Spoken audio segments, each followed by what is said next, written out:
अरे वाह, जल में तो इसका प्रतिबिंब और भी सुंदर लग रहा है। इससे प्रकाशित ये मत्स्य बहुत मनमोहक प्रतीत होती है। इसे जल में डालकर तो और भी स्पष्ट दिखाई देगी ये, और भी सुंदर दृश्य उत्पन्न होगा। बहुत आनंद आएगा।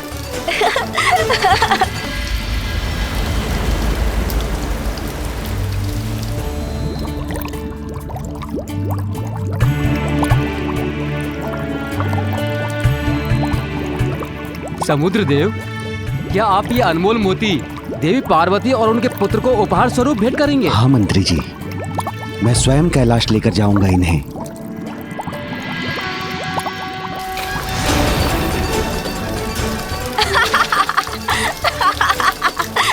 ये गया।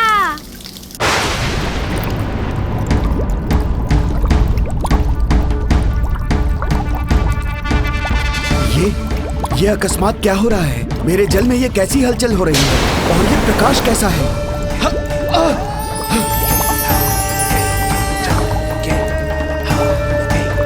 चंद्र, वो यहाँ मेरे जल में क्यों है?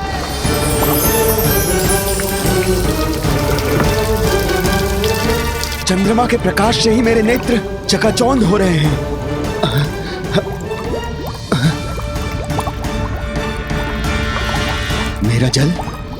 मेरा जल अशांत हो उठा है उनके आगमन से।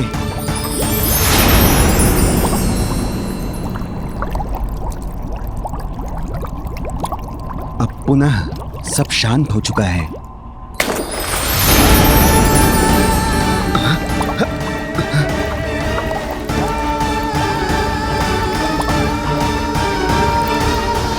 ये चंद्र क्या करने का प्रयास कर रहे हैं? कैसी क्रीड़ा है ये उनकी? मेरा जल अधीर होकर पुनः शांत हो जाता है। क्या कारण हो सकता है इसका?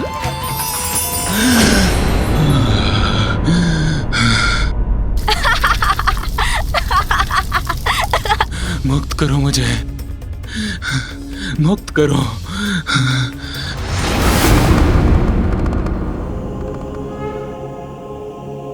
प्रभु,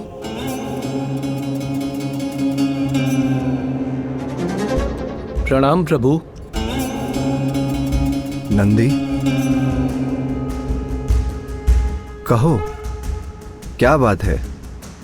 क्या हुआ है? प्रभु, चंद्रशेखर शेखर चंद्र नहीं है।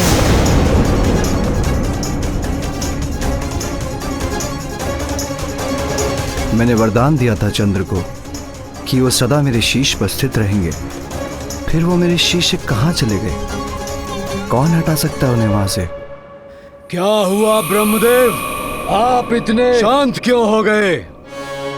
मैं प्रत्यक्ष खड़ा हूं आपके समक्ष और पूछ रहा हूं आपसे, क्या यह सत्य है? क्या कैलाश पर महादेव और देवी पार्वती के पुत्र का जन्म हुआ है? इस असुर में इतना साहस कहां से आ गया कि ब्रह्मलोक में आकर ब्रह्मदेव से ही इतनी दुष्टता से बात कर रहा है? और भोलेनाथ और माता पार्वती के पुत्र में इतनी रुचि क्यों है इस राक्षस को? नारायण नारायण।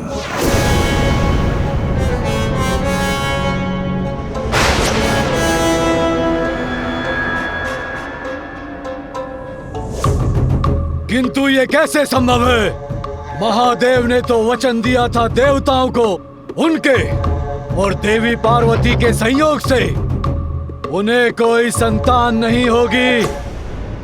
यदा यदा हि धर्मस्य ग्लानिर्भवति भारतः अभ्युत्थानम् अधर्मस्य तदात्मानं सृजाम्यहम् परित्राणाय साधूनां विनाशाय च दुष्कृतां धर्म संस्थापनार्थाय संभवामि युगे युगे।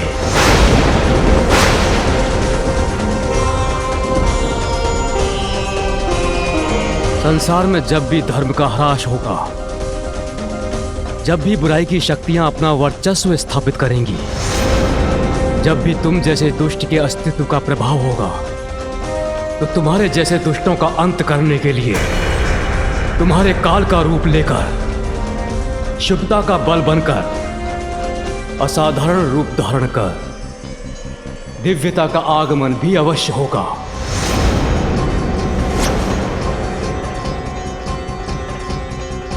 कैलाश में महादेव और देवी पार्वती के पुत्र के रूप में जिसका जन्म हुआ है, वही तुम्हारा अंत करेगा सिंदूरा।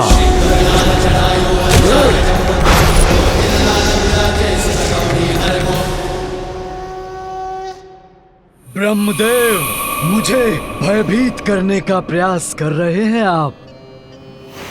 एक बालक अंत करेगा मेरा? कदापि नहीं। क्या आपको स्मरण नहीं है कि मैं अपराजेय हूं? आप विष्णु या स्वयं महादेव भी मुझे पराजित नहीं कर सकते। ये तुम्हारा दुर्भाग्य है कि मुझसे प्राप्त वरदान की शक्तियों का अनुचित प्रयोग करके तुम एक पापी दुष्ट असुर बन गए सिंदूरा। किंतु पापी कभी अजेय नहीं होते। ये ज्ञात होते हुए भी तुम अपने कुकृत्यों में लिप्त हो।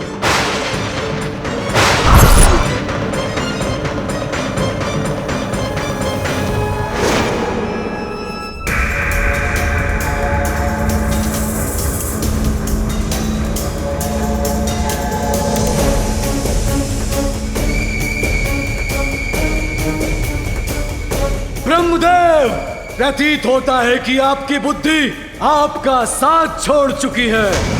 भूल रहे हैं आप। यदि मैं चाहूं तो इसी क्षण आप दोनों का अंत कर सकता हूं, ब्रह्मलोक को नष्ट कर सकता हूं।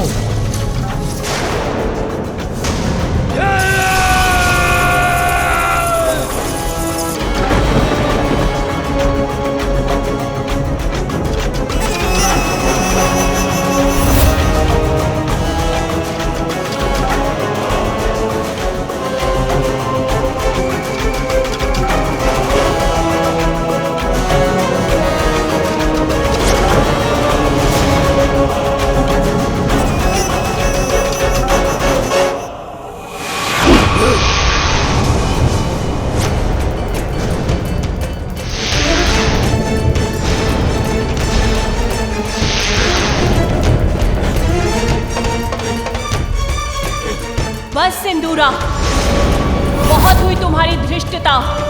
सृष्टि के रचयिता ब्रह्मदेव का अपमान करने का दुस्साहस कैसे किया तुमने? देवी,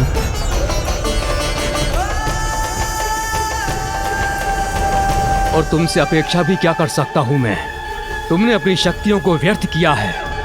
संस्कार विहीन तो तुम थे ही, किंतु अब तुम्हारे बल से उत्पन्न अहंकार और तुम्हारी दुष्ट प्रवृत्ति ने तुम्हारा सर्वनाश सुनिश्चित कर दिया है। ब्रह्मदेव ने मुझे वरदान तो बहुत दिए, किंतु प्रतीत होता है संस्कार देना भूल गए। अपना कर्तव्य उचित प्रकार से नहीं निभाया इन सृष्टि रचयिता ने।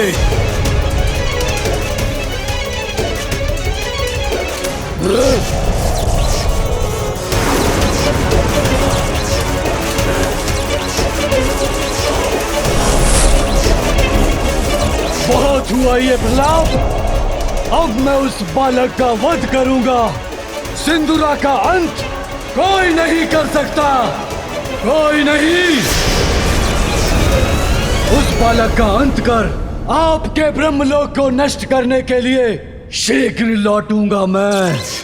अजय तो आपने ही मुझे बनाया है ब्रह्मदेव, तो मेरे पराक्रम के परिणाम का सामना करने में कैसा संकोच पिताश्री।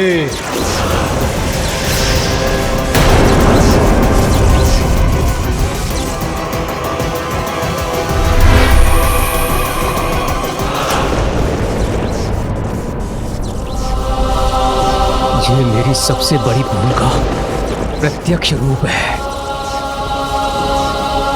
ब्रह्मदेव, क्या सुना मैंने अपने कानों से? नारायण नारायण। उस दुष्ट राक्षस ने भी आपको पिता कहकर संबोधित किया। आप ही उस दुष्ट दानव के पिता हैं? नारायण नारायण। मैं आपके सभी प्रश्नों का अवश्य उत्तर दूंगा देवर्षि, किंतु इसके पूर्व मुझे उसकी उपस्थिति से दूषित हुए ब्रह्मलोक को पुनः पवित्र कर लेने दीजिए।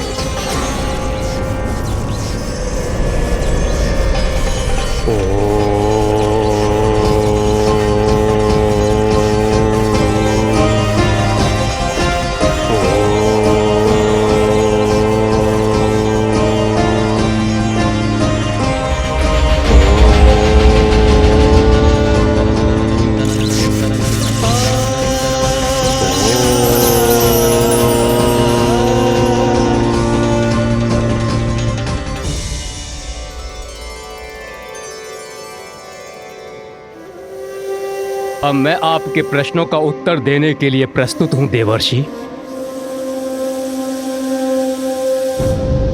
प्रभु, भला ये कौन कर सकता है? किसमें इतना साहस कि आपके शीश से चंद्र ले जाए? इतनी उद्दंडता?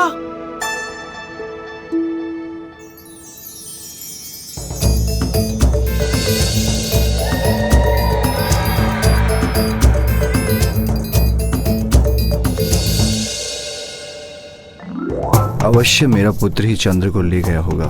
कौतूहलवश उसने मेरे शीश से चंद्र को ले लिया होगा, किंतु यदि मैं अपने गणों को यह बात बता दूंगा तो भयवश वो कदाचित बालक से चंद्र को लौटा कर लाने के लिए तैयार ही नहीं होंगे।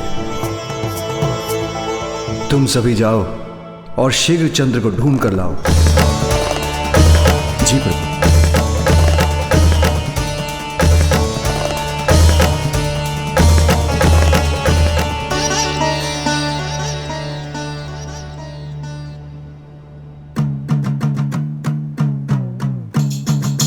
माँ तो तंदलमा तय भी दिखाई नहीं दे रहे।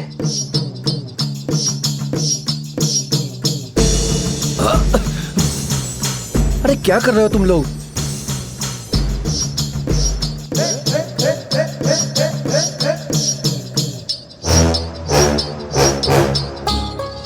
और ये तुम लोग ऊपर क्या देख रहे हो? और नीचे देखकर क्यों नहीं चल रहे हो? प्यास लंदी थी। अरे आप इतना भी नहीं समझते। अरे हम लोग तंदलमा तो ढूंढ रहे हैं ना, तो आसमान में ही मिलेंगे ना। नीचे ढूंढो भाई, ढूंढो। इसको समझाना और इन गणों को समझाना असंभव है। मैं आके ढूंढता हूं।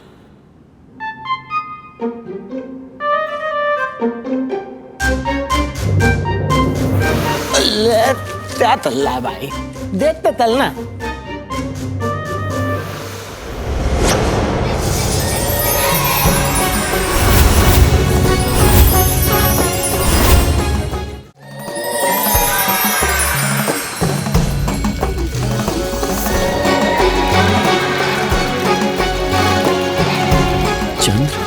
यहाँ इस बालक के पास है। ये तो उनके साथ क्रीड़ा कर रहा है। मलदा चंद्रमा तो इस बालक के हाथ में देती लंदी थी, देती है। अब महादेव के पुत्र से चंद्र को कैसे मुक्त कराएंगे हम? कैसे लौटा कर ले जाएंगे उन्हें? इससे और रेखा खींचता हूँ।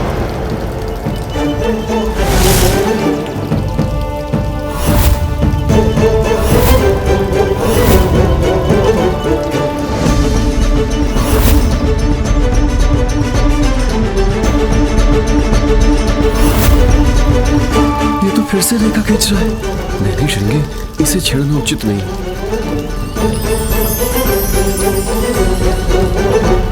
पुनः कठिनाई उत्पन्न हो गई। अब इसका क्या समाधान है?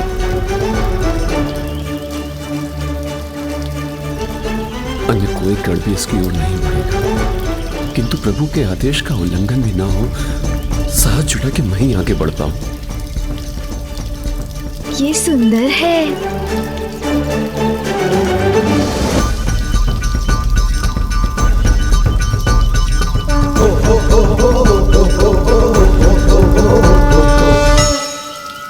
ये परछाई किसकी है?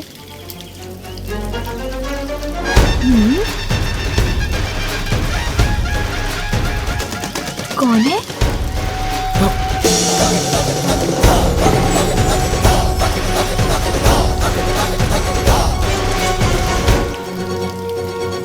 बालक ये चंद्र है, इसके साथ तुम क्रीड़ा नहीं कर सकते हो। अब इसे मुझे लौटा दो। हाँ, लौटा दो। महातेजस्वी और शक्तिशाली हूँ मैं। मेरा ये अस्त्र जिससे मैं सभी दुष्टों का अंत करूँगा, इसे मैं किसी को नहीं लौटाऊंगा।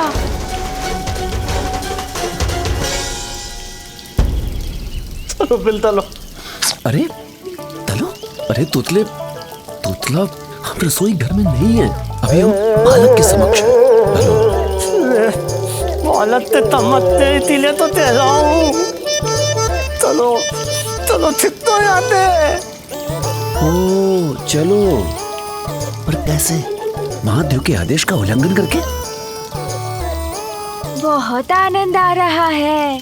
यदि आपको इसके साथ क्रीड़ा करनी है, उसके लिए आपको प्रतीक्षा करनी होगी। अभी तो इससे मैं क्रीड़ा कर रहा हूँ।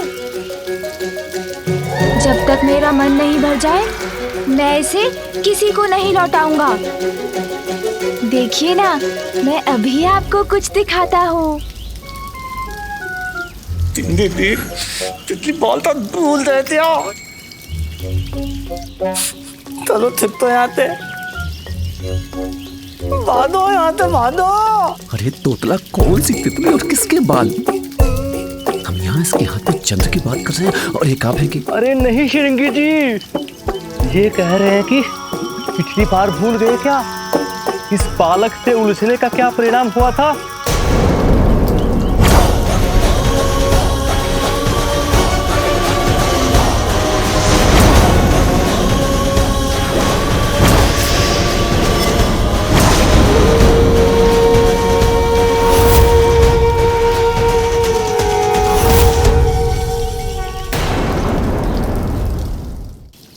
दिखाता हूँ, इसे मैं आकाश में कितने ऊपर तक फेंक सकता हूँ।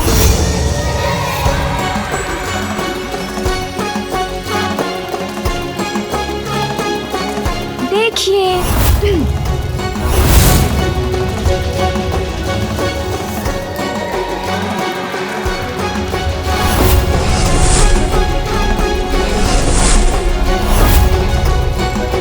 देखा देखा, आप लोगों को अच्छा लगा ना?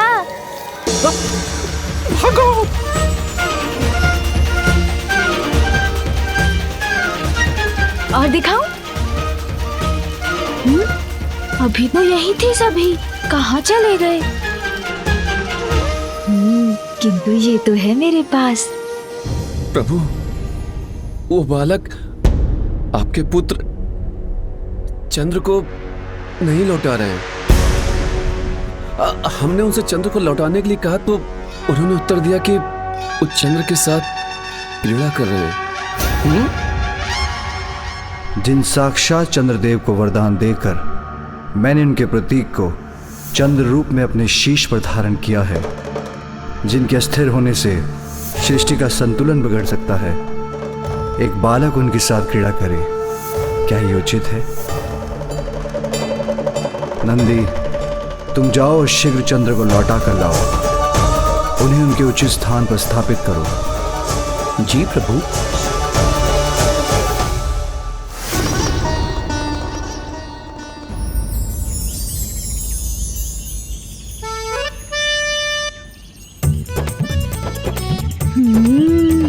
मुझे तो इस क्रीड़ा में बहुत आनंद आ रहा है।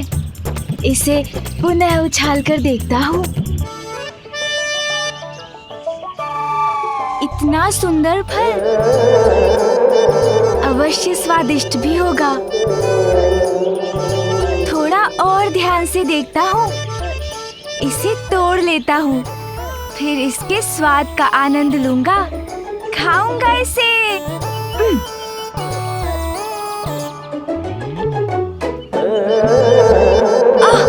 ऊंचाई पर लटका है, मेरी पकड़ में ही नहीं आ रहा।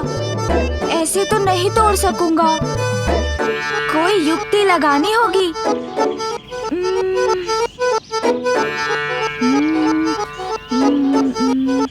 इस दंड से सहायता प्राप्त हो सकती है मुझे।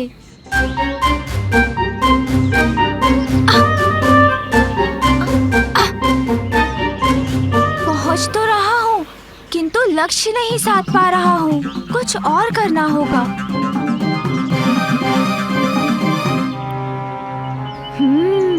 अपने दोनों हाथों का प्रयोग करता हूँ।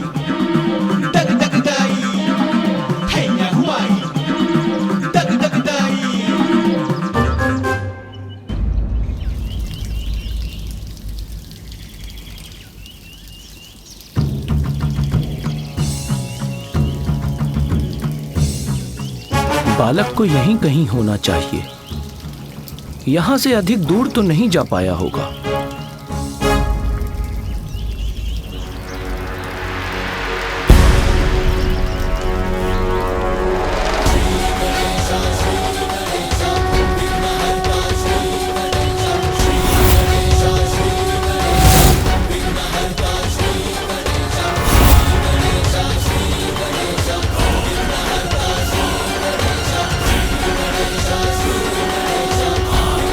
पिछली बार इन्होंने दंड उठाया था तो हमारी बुरी दशा कर दी थी।